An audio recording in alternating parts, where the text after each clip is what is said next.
Hello students, welcome to M Square Maths Mantra. So basically it's our lecture number 1 of our new topic power series, in which I am providing you proper notes and question practice so that you can score good in GATE and NET exams. Basically this lecture is also helpful for IT exam aspirants. Basically myself Ayush Gupta, I am gold medalist from NIT Jaipur University Mathematics. So let's start our today's lecture. So today we will cover these topics. Firstly, we will see the meaning of power series. Then we will understand what is the convergence of power series and divergence of power series. Then we will see the circle of convergence. And after studying these concepts, we will see the PYQs of NET, GATE and JAM exams which are based on this concept. Okay, so now let's start our first heading, that is power series. So write down the heading power series. इसमें लिखिए, let's suppose if I have a series of the form, basically a series summation n is equals to 0 to infinity a n times z minus z not power n. यानी कि अगर मेरे पास कोई series है जो कि किस तरह से है, इसमें सबसे पहले हमारे पास a n आ रहा है जो कि एक तरह से आप लोग कह सकते हैं it is a constant value depending on n. And what is this, this is the variable. तो अगर मेरे पास कोई सीरीज है जिसमें कांस्टेंट वैल्यू भी है जो कि n पे डिपेंड कर रही है और वेरिएबल है इस तरह से n पे डिपेंड कर रहा है, तो such type of series are basically called as power series. So a series of this form is called a power series. Power series centered at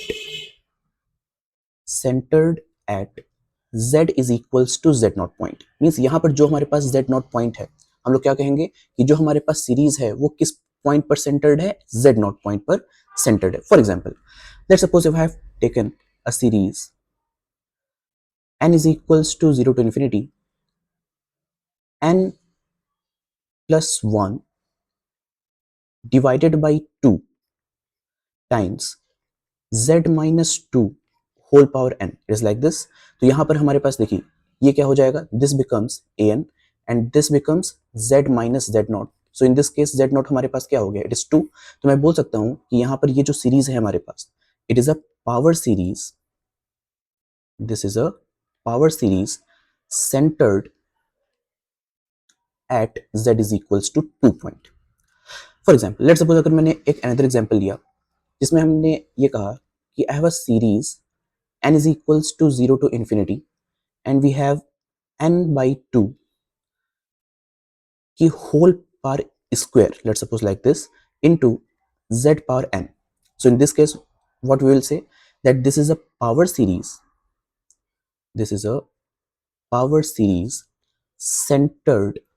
Now what is the centered point? If I see here, then मैं यहाँ पे z को कैसे लिख सकता हूँ, मैं इस पॉइंट को लिख सकता हूँ z माइनस 0 की पावर n. तो यहाँ पर हमारा सेंटर पॉइंट क्या हो जाएगा, 0. So I can write down here that this power series is basically centered at z is equals to 0 point.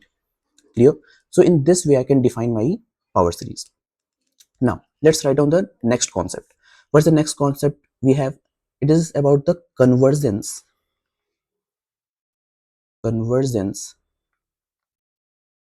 okay, it is the convergence of power series. इसमें लिखिए that how we can say that our power series is convergent or not. Clear? So write down here, let's suppose if we have a power series, let suppose that we have a power series like summation n is equals to 0 to infinity a n times z minus z naught whole power n is convergent at z is equals to, let us suppose if I have taken a point that is z1. ठीक है, means मैंने यहाँ पे क्या कहा, मेरे पास एक पावर सीरीज है जो कि एक किसी पॉइंट पर कन्वर्ज करती है. तो उस केस में हमारे पास कौन सी कंडीशंस होती है, let's suppose if I have taken like this, then we get what we will get here. Let's see, अगर मैं यहाँ पे कहता हूँ कि हमारे पास कौन सी कंडीशन होगी, then it becomes z minus z naught modulus value will be always less than the modulus value of the point. What is the point here? It is z1, and again the center point z0. Clear? Basically this is the condition, you can say this is the condition for converजेंस. Clear? तो इस concept पर हमारे पास CSIR NET and GATE में बहुत से questions आते हैं, means on the basis of this concept only. This is a very most important concept for your this exams. ये अभी मैं इन कॉन्सेप्ट्स पर क्वेश्चंस कराऊंगा. So what is the condition for the convergence of power series? Simply, if we have a power series like this and it is saying that in the question that if the power series convergent at a point, then what condition we have to apply? We have to apply this condition, that what is the center point here, that is z minus z naught. It is z minus z naught modulus value will be always less than z1, which is the point here, and here it is the center point again. So z1 minus z naught modulus value will always less than like this. Clear? Okay, for example let suppose मैंने यहाँ पे एक example लिया. अगर मैंने कहा कि मेरे पास एक पावर सीरीज है, let suppose if I have a power series n is equals to 1 to infinity where we have n plus 2 divided by n into z power n. It is a power series centered at 0. So I'm saying that is convergent. This power series is basically convergent at, suppose z is equals to, let's say I'm saying that it is z1, any point. So what's the condition for convergence? So we can say that, which implies that mod of, because center point is 0, so mod of z minus 0 will always less than z1 minus 0. So how we can write it? We can write mod z will always less than mod of z1. So if I draw it, let's suppose अगर मैं यहाँ इसको draw करता हूँ तो हम क्या मिलेगा मुझे यहाँ से? Let's see. This is the, basically it is the real part of z and this becomes the imaginary part of z. Now because what is center point here? Center is 0. तो मैं क्या करता हूँ यहाँ पे जो मेरा origin point है, this point I am considering it is a center. So this is the center point. Clear? और अगर मैं इस center point से z1 radius का एक circle बना लेता हूँ. Let's suppose if I have taken a circle of center 0 and the radius is here z1. Clear? So what is the meaning of this inequality? इस इनइक्वालिटी का मतलब क्या होता है? इस इनइक्वालिटी का मतलब है कि ये जो हमारे पास इनइक्वालिटी है जिसमें सेंटर पॉइंट 0 है और रेडियस हमारे पास z1 है, तो उससे जो हमारे पास सर्कल बनता है, इस सर्कल के अंदर आने वाले हर एक पॉइंट पर हमारे पास ये सीरीज कन्वर्जेंट होगी. Means whatever series we have, this is convergent at every point inside the circle. Clear? So I can write down here, that is inside the circle at every point the series is convergent. Clear? Let suppose अगर मैं यहां पर आप लोगों को इस point के लिए भी इसको ड्रॉ करके दिखाता हूं. देखिए ये कैसा दिखेगा हमारे पास. Suppose if I draw a plane, that is xy plane here like this. So this will be the imaginary part and this is the real part. Clear?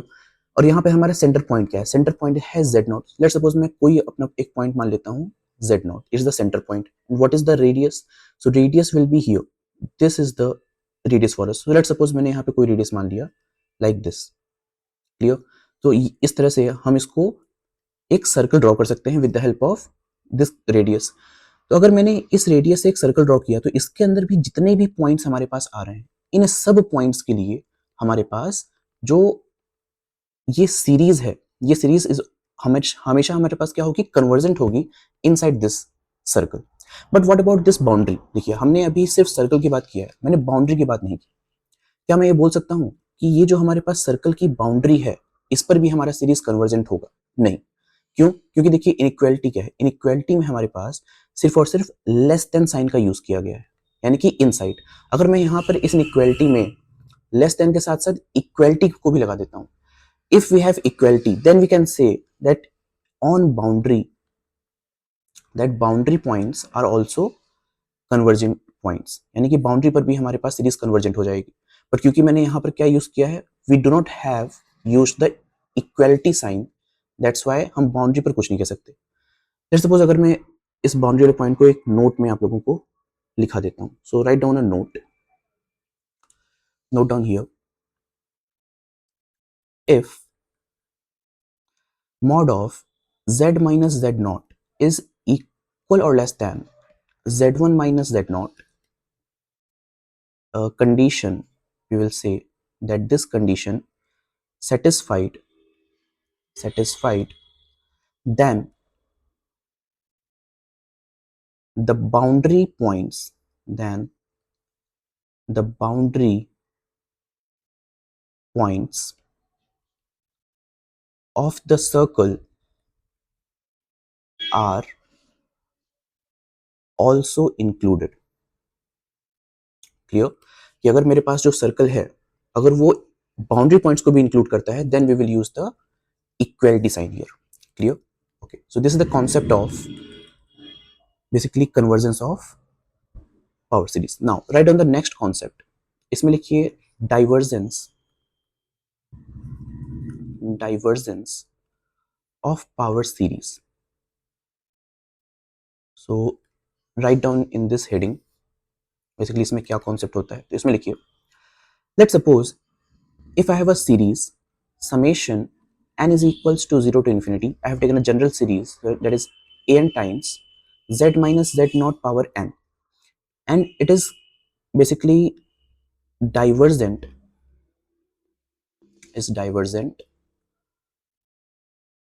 at a point, and let's suppose that point is z1.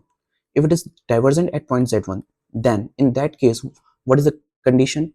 The condition is z minus z naught is greater than mod of z1 minus z naught. This is the condition. Clear?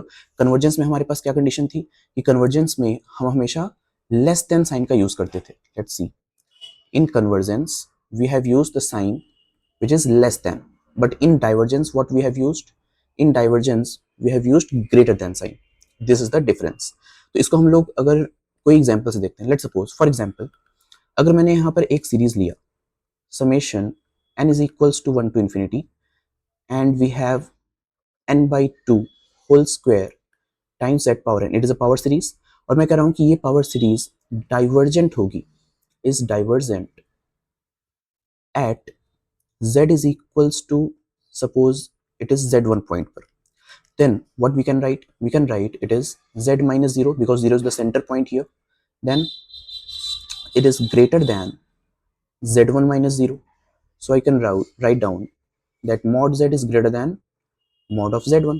So can we draw this? Let's suppose अगर मैं इसको draw करता हूँ तो मुझे क्या मिल जाएगा?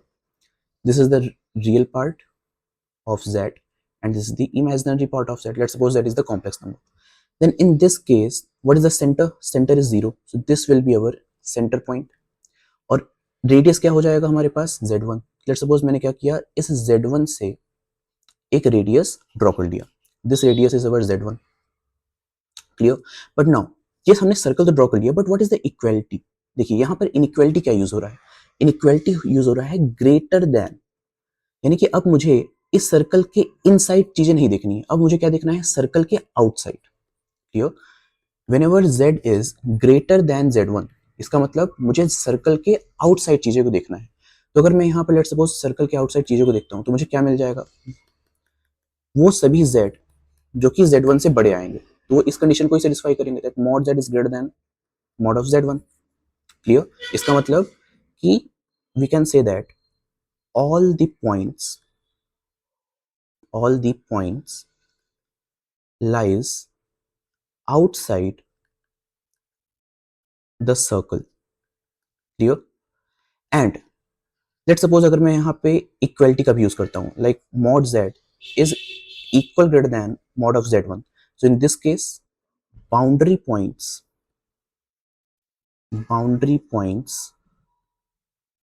are also included.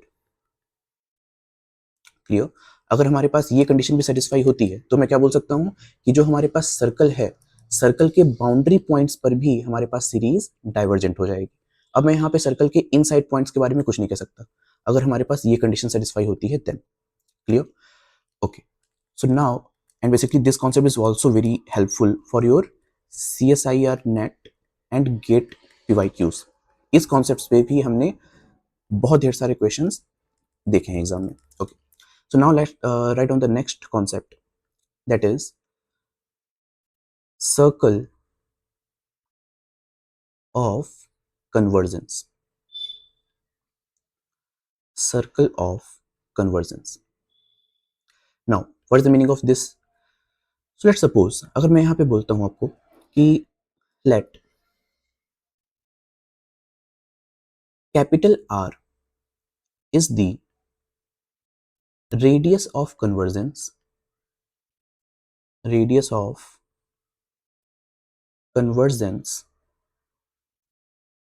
of a power series and let's suppose the power series we have summation n is equals to 0 to infinity a n times z minus z naught whole power n. This is the power series and let's suppose इस power series का radius of convergence हमारे पास capital R given है। और let's suppose अगर आपको radius of convergence के बारे में नहीं मालूम, so you can watch my playlist of radius of convergence. Basically I have uploaded a free playlist of radius of convergence and I have uploaded the 2003 to 2025 PYQs of all the your exams like CSI net gate and ITSAM. Clear? So in that playlist you will see what is the radius of convergence and all the PYQs of this topic. Okay, so now let's suppose I'm assuming that you have watched that lectures and that's why you know what is the radius of convergence. So then if R is the radius of convergence of this power series, then in that case the circle of convergence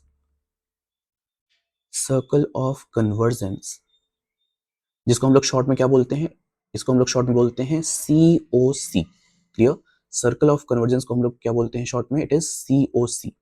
so is what will be the circle of convergence? It is basically you can say z minus z naught modulus value less than R. This is called as the circle of convergence.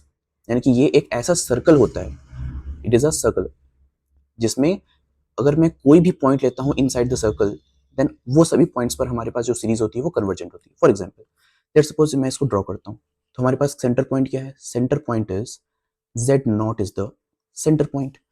Let's suppose मैं यहाँ पर z not को यहाँ draw कर लेता हूँ, suppose here this is my z not and what is the radius, radius is r. So let's suppose इस z not point से हमने एक रेडियस लिया r और फिर हमने एक सर्कल को ड्रॉ कर दिया।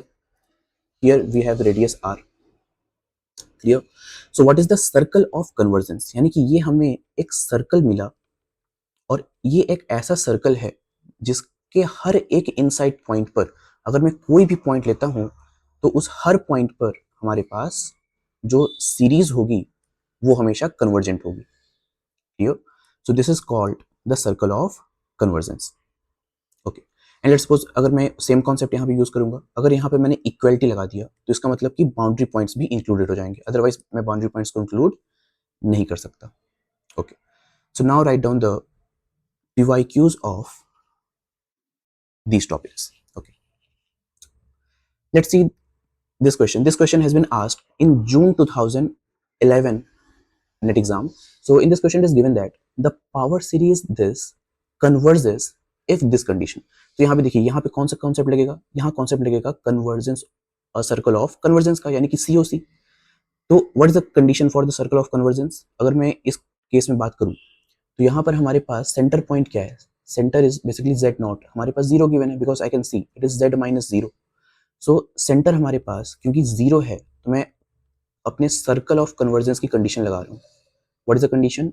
It is z minus z not that is zero is less then radius of convergence, यानी कि मॉड ऑफ z की वैल्यू लेस देन r होनी चाहिए।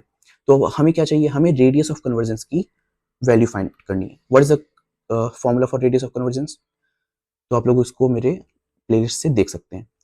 मैं इसको सॉल्व करता हूँ यहाँ पे। It becomes 1 upon limit n tends to infinity the supremum value of a n. Now what is the short trick to solve this? Let's see. Because यहाँ पर हमारे पास मैं देख सकता हूँ कि z की पावर कितनी है, it is 2n, so it will be divided by 1 over 2n. Now let's solve this equation. It is 1 over limit n tends to infinity the supreme value. What is the value of an? Let's see. This is my an. Clear? तो यहाँ पे an की value क्या है? It is 2 power minus n. इस value को मैं यहाँ रख देता हूँ. So we get it is 2 power minus n and की होल पावर हमारे पास क्या है? 1 by 2n. 2n से यहाँ डिवाइड कर दूंगा मैं. n से n हमारे पास कैंसिल आउट हो जाएगा. So we get 1 over, because it is a constant value, so limit will be gone. So we get 2 power minus 1 by 2. So this is 2 power 1 by 2. So that is root 2. तो यहाँ से हमारे पास radius of convergence क्या आ जाएगा? It is root 2. So if it is root 2, so I can write down this condition as mod z is less than root 2. So now let's see the conditions. 2 is incorrect. 2 is also incorrect. Now in this case, this option number C includes the inequality also. तो हम क्या करेंगे? हम ये check करेंगे कि at z is equals to root 2 point पर क्या हमारे पास सीरीज कन्वर्जेंट हो रही है. बिकॉज हमें क्या चाहिए क्वेश्चन में, हमें क्वेश्चन में कह रहा है कि मुझे ये देखना है कि ये कहाँ पर कन्वर्जेंट होगा. तो मैं चेक कर लेता हूँ क्या ये हमारे पास इक्वलिटी पर कन्वर्जेंट हो रहा है. लेट्स सी. जैसे मैंने यहाँ पर सीरीज में रूट 2 की वैल्यू रखी तो सीरीज क्या बन जाएगी? Summation it is n is equals to 0 to infinity 2 power minus n into root 2 power 2n. यहाँ मैं इसको क्या लिख सकता हूँ? This can be written as summation n is equals to 0 to infinity 2 power minus n into 2 power 1 by 2 into 2n. So 2 will be cancelled out. So from here we get summation n is equals to 0 to infinity 2 power minus n into 2 power n. So this will be cancelled out. So we get summation 1, and it is a basically constant series. Here it is a constant series, and constant series are always divergent. Clear? इसका भी हमारे पास एक trick होता है. What is the trick? मैं बता देता हूँ आपको.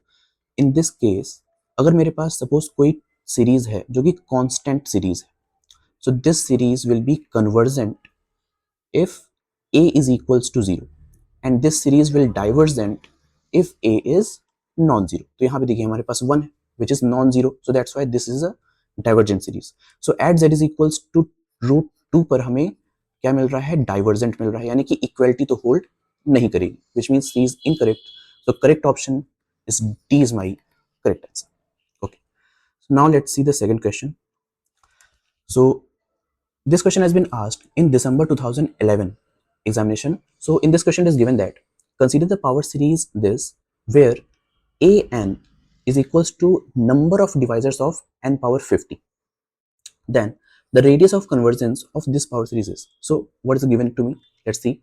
हमें यहाँ पे given है कि an is the number of divisors of n power 50.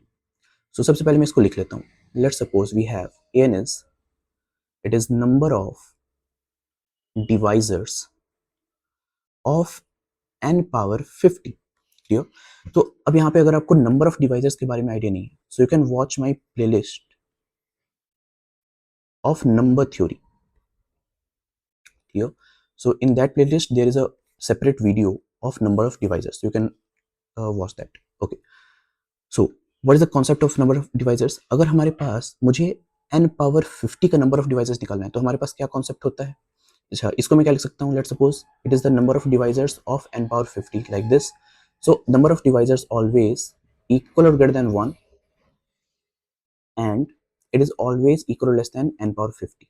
ऐसा क्यों? क्योंकि मैं जानता हूं कि जो हमारे पास n पावर 50 है ये हमेशा 1 से डिविजिबल होगा and it is divisible by number itself. और जो भी इसके बीच में नंबर्स आएंगे वो भी हम इसको कुछ नंबर्स ऐसे मिलेंगे जो कि इसको डिवाइड कर सकते हैं. So this inequality also holds for number of divisors. Clear? So in this case हम यहाँ तक पहुंच गए. अब देखिए हमें क्या चाहिए? हमें चाहिए यहाँ पर रेडियस ऑफ कन्वर्जेंस.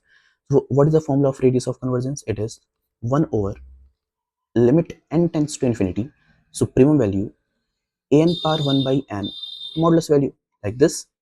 तो मुझे क्या चाहिए एक्चुअली में? मुझे चाहिए an की पावर 1 बाई n. तो क्यों ना मैं यहाँ पर इसमें 1 बाई n को ऑपरेट कर देता हूँ. अगर मैंने यहाँ पे 1 बाई n लगाया, देखिए क्या हो जाएगा? ये इक्वल लेस देन. अच्छा, इसकी वैल्यू किसके बराबर है? an के बराबर है. So you can write an is less than n power 50. अब मैं क्या करता हूँ, ए एन की पावर 1 बाई एन अप्लाई कर देता हूँ, so it becomes 1 power 1 by n less than a n power 1 by n less than n power 50 by n. Then what we want the limit of this. तो हम क्या करते हैं, अब इसमें लिमिट को अप्लाई कर देते हैं. So what we get the limit n tends to infinity 1 power 1 by n equal less than limit n tends to infinity an power 1 by n, and let me rewrite this.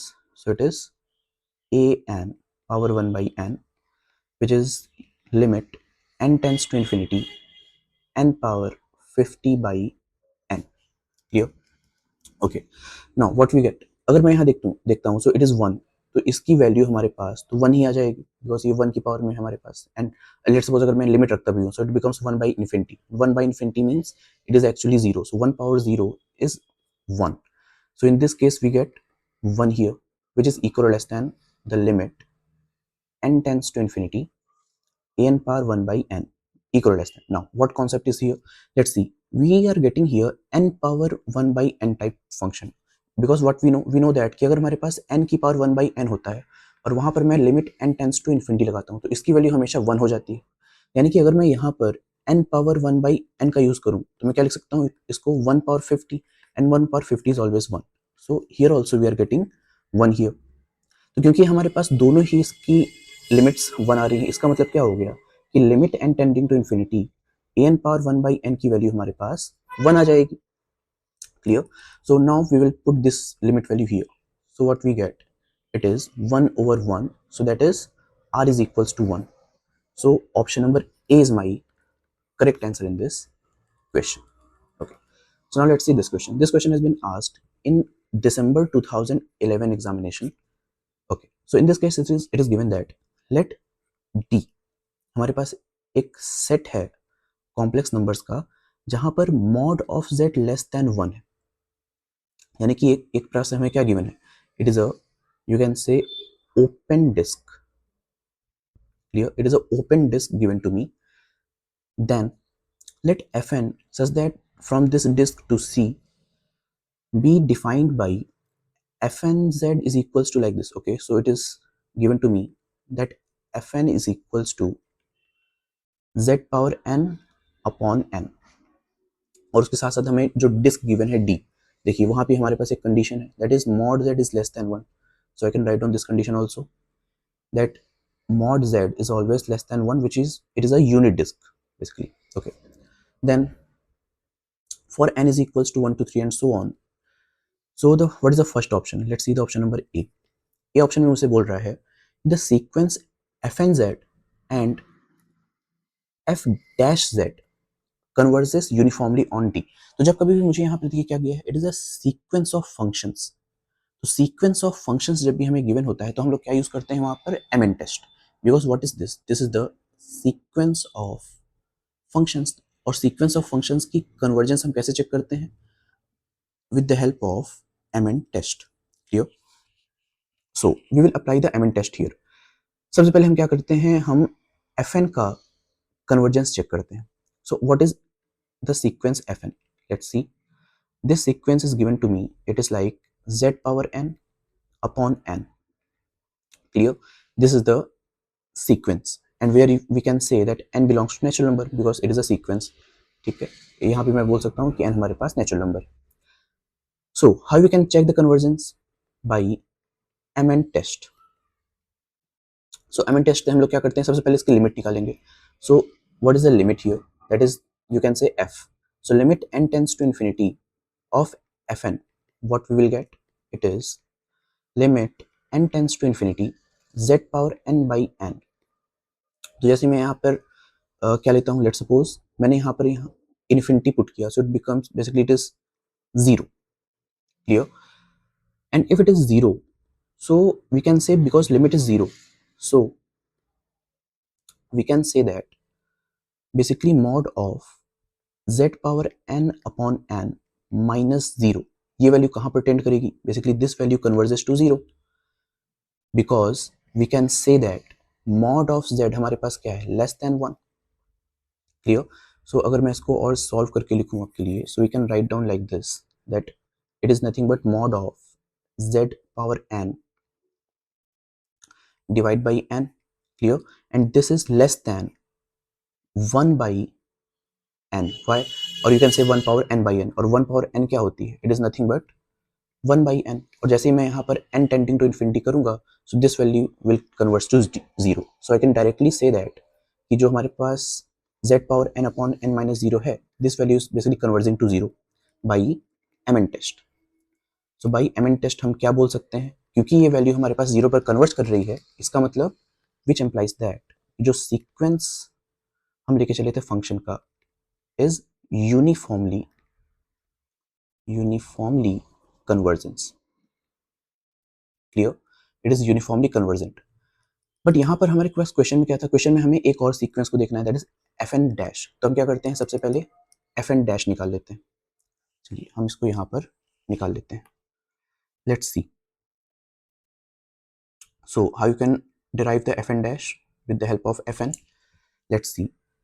तो हमने यहाँ पे क्या किया? सबसे पहले एफ एन डैश कैलकुलेट कर लिया. This becomes basically z power n minus one, because n से एन यहाँ पर कैंसिल आउट हो जाएगा. So we get this.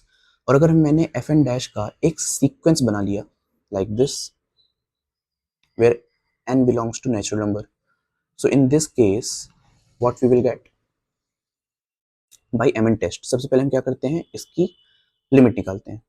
so limit n tends to infinity, it is basically limit n tends to infinity z power n minus 1 को अगर मैं यहाँ पे कैलकुलेट करूंगा तो मुझे क्या मिल जाएगा? Because we know that since mod of z की वैल्यू हमेशा लेस देन 1 होती है, because this z value is less than 1. और जैसे मैं यहाँ पे इन्फिनिटी रखूंगा, so this becomes infinity. So anything which is basically you can say less than 1, anything which is less than 1 and which has, or you can say like this, let's suppose मेरे पास कोई value a है जो कि less than 1 है और उसकी value मैंने infinity ले ली, तो ये वैल्यू कहाँ पर टेंड होगी? ये वैल्यू टेंड हो जाएगी मेरे पास 0 पर. This is the concept. Clear? कि अगर मेरे पास कोई भी वैल्यू है जो कि लेस देन 1 है और उसकी वैल्यू इन्फिनिटी है, so that value will converges to 0. तो यहाँ पर मुझे f क्या मिल गया? f हमें 0 मिल गया. Clear? So by mn test, अगर मैं mn टेस्ट से देखूं तो क्या मिल जाएगा मुझे? it is fn dash minus f, so this value becomes z power n minus 1 minus 0. so this is basically mod of z minus 1. this can be written as mod of z power n minus 1, and because mod of z is less than 1, so it is less than n minus 1. so basically 1 की power कुछ भी अगर मैं लेता हूँ, so what we get is, it is basically z power n minus 1 जो हम लेके चले थे, it is actually less than 1, and this thing will not converge to 0. और क्योंकि 0 पर कन्वर्ज नहीं हो रहा है, इसका मतलब मैं क्या बोल सकता हूँ? बाई mn टेस्ट अगर कोई सीक्वेंस हमारे पास 0 पर कन्वर्ज नहीं होता, so which implies that sequence is not uniformly convergent. Clear? so what is the options? let's see the options first. देखिए ऑप्शन नंबर ए हमसे क्या कह रहा था कि fn और fn डैश दोनों ही हमारे पास यूनिफॉर्मली कन्वर्जेंट होंगे. That is incorrect, because fn dash is not uniformly convergent. Now in B option, the series summation fnz converges uniformly on d. देखिए अभी तक हमसे सीक्वेंस के बारे में बात की जा रही थी, अब हमसे सीरीज कह रहा है. So let me erase the first part. Okay, so let me erase the part this. See, अगर मैं यहाँ पर सीरीज की बात करूं तो मैं क्या बोल सकता हूँ? क्या ये सीरीज हमारे पास कन्वर्जेंट होगी? So let me write down the series. देखिए सीरीज क्या बन जाएगा हमारे पास? Option number B. It becomes summation n is equals to 1 to infinity and fn is z power n by n. This is our series. Clear? Okay, so what we know, we can write this series as it is less than summation n is equals to 1 to infinity 1 power n divided by n, because we know that mod of z is less than 1. तो अगर मैं इस inequality का use करता हूँ यहाँ पर, तो z हमारे पास less than 1 हो जाएगा. that's why we get this series. clear? okay, So what we can write? We can write that summation n is equals to 1 to infinity z power n upon n, ये जो series है ये actually less than होगा summation n is equals to 1 to infinity 1 power n will be 1 is divided by n. And what about this series? क्या ये series हमारे पास convergent होगी कि divergent? It is a basically divergent series by p test. So basically what is p test? p test क्या होता है? अगर मेरे पास n पावर p है and p is you can say equal or less than 1, so in this case हमारे पास जो भी सीरीज होती है वो डाइवर्जेंट होती है. नाउ सी हियर, यहाँ पर जो p की वैल्यू है that is 1, so p is equals to 1, that's why it is divergent series. So it is not uniformly convergent, so option number b is also incorrect. Now what is option number c? इसमें बोल रहा है the series this. अब हमसे कौन सा series लेना है? मुझे f डैश z का series. So suppose in option number c we have summation n is equals to 1 to infinity and f dash z, fn dash z. So what we get? It is summation n is equals to 1 to infinity and this becomes actually z power n minus 1. Clear? Okay. So क्या ये series हमारे पास convergent होगी?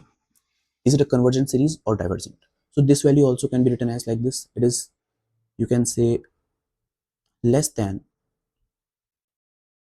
summation n is equals to 1 to infinity 1 power n minus 1, like this.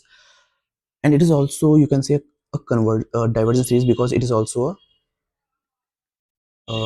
or you can say, is it a convergent in the domain D? Okay, तो मुझे domain D में ही actually देखना है. Let me check this question first. Actually देखिए हमारे पास क्या दिया है. Let's see the options. कि हमें जो भी इसकी कन्वर्जेंस देखनी है वो देखनी है डोमेन डी के हर पॉइंट के लिए. और यहाँ पे भी जो हमने सीरीज लिया था ये सीरीज कन्वर्जेस यूनिफॉर्मली कन्वर्जेंट होगा ऑन दिस डोमेन. और डी हमें क्या गिवन था? It is open unit disc. Okay, so if we have like this which is a open unit disk.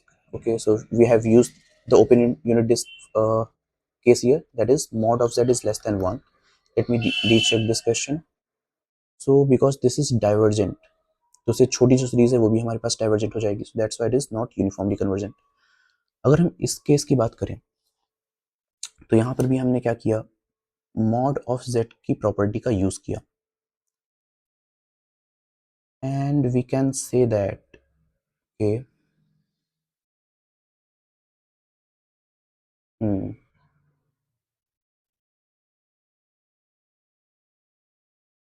okay, so yes, because we have used the mod z is less than 1, so that's why it is a, we can say it is a open unit disk, so that's why it is true. So it is also divergent because it is a constant series. What series is it? Is summation 1. Clear? So we can say that it is 1 power n into 1 power minus 1. It is also 1 because 1 की power हमारे कुछ भी ले सकता हूँ, that is 1. So it is a divergent series because it is non-zero series. Clear? So it is converges at each point. No. So that's why z is correct. इसमें बोल रहा है कि हमारे पास जो सीक्वेंस है वो नॉट कन्वर्जेस होगा unless that is equals to 0 point. So I think we have to recheck this question once. अगर मैं ऑप्शन नंबर बी की, चलिए एक बार मैं इसको रीचेक करता हूँ. अगर मेरे पास ऑप्शन नंबर बी है, इसमें बोल रहा है the series this where n is equals to 1 to infinity converges uniformly on z. क्या ये सीरीज हमारे पास कन्वर्जेंट होगी? Okay, so I have used the unit disk formula, that is mod z is less than 1, so we get this inequality, and when we solve this, so we get this series, and this series is divergent clearly because by p-test it is divergent, so it is not going to be convergent. And in this case also, अगर मैंने f dash z की यहाँ पर series बनाई तो हो जाएगा z power n minus 1, and z power n minus 1 में भी मैंने यूनिट डिस्क का यूज किया, that's why we are getting this. So basically this will not converge unless that is equals to 0. Okay, yes it is true. देखिए D case में मुझे क्या बोल रहा है? डी में बोल रहा है कि अगर मैं जब तक z इज इक्वल्स टू 0 नहीं लेता तब तक f डैश z का जो सीक्वेंस है वो हमारे पास कन्वर्ज नहीं करेगा। लेट सपोज मैं z इज इक्वल टू 0 की ही बात करता हूँ। अगर मैंने z इज इक्वल टू 0 ले लिया तो f n डैश z हमारे पास क्या बन जाएगा, यानी कि एक्चुअली f n डैश 0 क्या बन जाएगा। So what is the first of all I will write what is fn dash z. Fn dash z क्या है, z की power n minus 1, minus 1 will be in the power like this. So what we get like 0 की power n minus 1 like this, and whenever it is 0 so overall हमारे पास क्या मिल जाएगा यहाँ पे, this becomes actually you can say it is limit और not limit. देखिए लिमिट हम तब यूज करेंगे जब हमारे पास इंडिटरमिनेट फॉर्म आ जाएगी। तो मैं लिख सकता हूँ 0 की power n upon 0, so it is actually 0.0 form. तो जब कभी मुझे 0.0 फॉर्म मिलती है तो मैं क्या यूज कर सकता हूँ, limit. So I can use limit z tending to 0 because z हमारे पास कहाँ जा रहा है, 0 पर जा रहा है, और हमारे पास फंक्शन क्या है, z power n by z function है। अगर मैं यहाँ पर लिमिट लगाता हूँ so I can use the L Hospital rule. So this becomes limit z tends to 0 n times z power n minus 1 divide by z, not z, it is actually 1 because numerator and denominator का होता है differentiation. अब अगर मैं z को 0 रखता हूं, then what we get here, let's see. Okay so it is z, okay यहां से मुझे मिल जाएगा actually it is z power n minus 1, तो एज इट इज था ही मेरे पास। इसको भी अगर मैं यहाँ लिखता हूँ again we will get the same thing because n will be here and 0 की power n divided by 0, again we are getting the 0.0 form. So if I use the limit again, means L hospital rule again, then what we get it is n times n minus 1 into z power n minus 2 like this. तो overall ये function हमारे पास कहाँ पे जा रहा है, ये function अगर मैं देखूं तो n फैक्टोरियल की तरफ जा रहा है। क्लियर, ये factorial actually what is the meaning of saying that कि मैं इसका डिफरेंशिएशन कब तक कर सकता हूँ, like n minus 1, n minus 2, n minus 3, जब तक कि यहाँ पर 1 ना आ जाए, और जैसे ही मुझे यहाँ पर 1 मिलेगा तो z की पावर तो 0 हो जाएगी। क्लियर, तो मैं अगर इस तरह से इसका डिफरेंशिएशन करता जाऊँ, मींस इसका लिमिट निकालता जाऊँ, so what will be the answer, means मुझे एक्चुअली क्या मिलना चाहिए, मुझे मिल जाना चाहिए n factorial, and n factorial it is a constant value. Clear, and that's why this sequence is converging to a constant value this. Clear, so unless it is 0 the correct option will be this. Okay, now let's see this question. This question has been asked in June 2018 examination, and in this question it is given that suppose that f is a analytic function, then f is a polynomial. Okay, so what is the concept in this case? देखिए जब कभी भी हमारे पास ऐसा आ जाए कि f एक analytic function है तो उस केस में f पॉलिनोमियल कब कब हो सकता है, what is the meaning of analytic function basically here. और क्योंकि यहाँ पे पूरे पूरे c की बात की जा रही है, इसका मतलब ये एक तरह से हमारे पास इंटायर फंक्शन गिवन है, it is a entire function. Clear, if it is a entire function then can we say that f is polynomial. तो देखिए इसका एक ट्रिक्स होते हैं हमारे पास, व्हाट इज द ट्रिक, मैं इस ट्रिक्स को लिखा देता हूँ। देखिए ट्रिक नंबर 1 क्या होती है, अगर मैं कहता हूँ if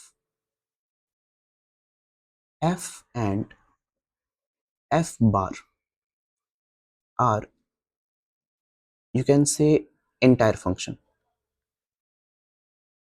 if f and f conjugate are entire functions, then in that case f is constant। तो हमारे पास f क्या होता है, हमेशा एक कांस्टेंट होता है, और अगर f एक कांस्टेंट है विच मीन्स कि कांस्टेंट हमारे पास क्या होता है, constant is also a polynomial, so f is polynomial। Here it is the short trick, you can say it is a trick for polynomial। Clear, सो क्योंकि यहाँ पे क्वेश्चन में हमसे क्या बोला जा रहा था, क्वेश्चन बोला जाता है f इज अ पॉलिनोमियल, तो मैं पॉलिनोमियल की फर्स्ट ट्रिक इस तरह से लिख सकता हूँ कि अगर f और f कॉन्जुगेट हमारे पास एंटायर फंक्शन होंगे, so in that case f is constant, और अगर f कांस्टेंट है तो कांस्टेंट भी हमारे पास एक पॉलिनोमियल होता है, तो इस तरह से मुझे पॉलिनोमियल मिल सकता है। What is the trick number 2, देखिए शॉर्ट ट्रिक नंबर 2 हमारे पास होती है कि अगर मैं बोलता हूँ f हमारे पास एक इंटायर फंक्शन है, f is entire, f is entire plus, और उसके साथ मैं बोलता हूं कि it has only singularity of poles, जो भी हमारे पास सिंगुलरिटी है वो सिर्फ और सिर्फ पोल है, अगर f इन दो कंडीशन को सेटिस्फाई करता है, विच एम्प्लाइज दैट कि f is polynomial. Clear? These are two shortcut tricks in this case. देखिए, तो हम सबसे पहले ऑप्शन नंबर ए को देखते हैं। What is option number A?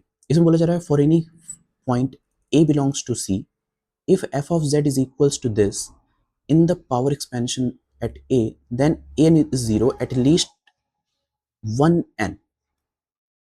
Okay, तो अगर मैं यहाँ पर लेट सपोज कोई पावर सीरीज लेता हूँ, it is a power series expansion at a, okay, and a belongs to c, so let's suppose what I have taken, because a हमारे पास c से आ रहा है, तो क्यों ना मैं यहाँ पे a की कोई वैल्यू ले, लेट सपोज मैंने a की वैल्यू 0 ले ली, और मुझे यहाँ पे क्या चाहिए, मुझे an की वैल्यू निकालनी है। So what will be an is the nth derivative of the function at this point a, and a is 0 divided by n factorial। okay, इस तरह से हमारे पास an डिफाइन होता है, और फंक्शन हमारे पास कहाँ से कहाँ तक गिवन है, c से c तक। So let's suppose what I have taken here, कि जो हमारे पास फंक्शन है, अगर मैं उसको इस तरह से डिफाइन कर लूँ that f of z is sin z like this, और हमें क्या चाहिए, an चाहिए। an क्या होता है, nth derivative of the function divided by n factorial, और क्योंकि यहाँ पर पॉइंट हमें गिवन था वो 0 है, तो हमने इसको 0 पुट कर लिया। Now suppose I have taken the first derivative of the function, that is cos z, second derivative of the function, that is minus sin z, and so on। और अगर मैं इनकी वैल्यू एट 0 पर देखता हूँ, like f dash 0, या फिर सबसे पहले हम f ऑफ 0 देखते हैं, तो ये क्या हो जाएगा मेरे पास, a नॉट। सो इसकी वैल्यू 0 आ रही है, अगर मैं f डैश z निकालता हूँ, इसकी वैल्यू 1 आएगी। अगर मैं यहाँ पर f डबल डैश 0 निकालता हूँ, इट इज ऑल्सो 0। सो इसका मतलब क्या हो गया, इसका मतलब हो गया कि a1 हमारे पास 1 आ रहा है, a2 हमारे पास 0 आ रहा है। और क्वेश्चन में क्या बोला गया था, क्वेश्चन में कह रहा था कि क्या हमें एटलीस्ट 1n मिल जाएगा। Let's see, an is 0, an is equals to 0 for at least 1n। So yes, हमारे पास a2 की वैल्यू 0 मिल रही है, यानी कि अगर मैं a की वैल्यू 2 लेता हूं, सो एटलीस्ट एक 2 के लिए, एक n के लिए, तो हमारे पास an की वैल्यू 0 मिल रही है। So that's why option number A is my correct answer. Now what is in option number B? देखिए इसमें क्या कह रहा है मुझसे, so let me erase the part first. Okay, let me erase this part. देखिए ऑप्शन नंबर बी की बात करते हैं हम लोग। So in option number B it is saying that the limit z tends to infinity of f of z हमारे पास infinity जा रहा है। तो ये हमने प्रीवियस लेक्चर्स में पढ़ा है कि जब कभी भी हमारे पास फंक्शन की लिमिट इंफिनिटी जाती है, तो उस केस में हमें क्या मिल जाता है, in that case we will get pole. इसका मतलब कि f के पास z is equals to infinity पर एक पोल है। What is the meaning of this, that f has pole at z is equals to infinity। clear? and it is given in the question that f हमारे पास कैसा है, f हमारे पास एक entire function है। लेट्स सी क्या given है question में, ये गिवन है that f is entire function। Clear? Now let's see the trick number 2। Trick number 2 क्या बोलता है कि अगर एक f इंटायर फंक्शन है, उसके बाद सिंगुलरिटी पोल है, इसका मतलब क्या होता है, f is polynomial। So this implies that कि f क्या हो जाएगा, एक पॉलिनोमियल हो जाएगा। Clear? Now let's see the option. Option में क्या बोल रहा था कि then f is a polynomial if this condition satisfied। yes, that is true। Now option number 3, इसमें क्या बोल रहा है हमसे कि limit of f of z is equals to m for some m। what is the meaning of this? इसका मतलब कि जो f होगा वो एक तरह से बाउंडेड है। क्लियर? f is बाउंडेड क्योंकि इसकी लिमिटिंग वैल्यू एक फिक्स्ड नंबर आ रही है z टेंड्स टू इंफिनिटी पर। इसकी भी हमारे पास एक ट्रिक होती है, that is basically that is a theorem actually, that is called as, it is Liouville's theorem। Liouville's theorem, Liouville's theorem क्या बोलती है कि अगर मेरे पास कोई फंक्शन f of z है जो कि बाउंडेड है, if it is bounded and entire, so which implies that कि f of z is constant। And again अगर f of z कांस्टेंट है इसका मतलब कांस्टेंट भी हमारे पास एक पॉलिनोमियल होता है, so that's why f of z is a polynomial. Clear? तो यहाँ पे देखिए in the question itself it is given that f of z is a entire function. Clear? It is given in the question that f of z is entire function, and in the fourth option, sorry, it is third option. So in the third option it is given that कि जो हमारे पास function है वो एक fix value पर जा रहा है। इसका मतलब क्या हो गया? इसका मतलब कि वो हमारे पास बाउंडेड भी है। So if it is bounded and entire which means it is polynomial. Third option is also correct. Now what is about fourth option? देखिए इसमें हमें क्या कर रहा है कि mod of F of Z is less then this, so this is also condition of bounded. अगर मेरे पास कोई फंक्शन किसी फिक्स्ड वैल्यू से कम आ रहा है इसका मतलब it is a bounded, so it is bounded and entire, again it is a by Lively's theorem it is true. The correct option in this question will be A, B, C and D are my correct answer. Thank you.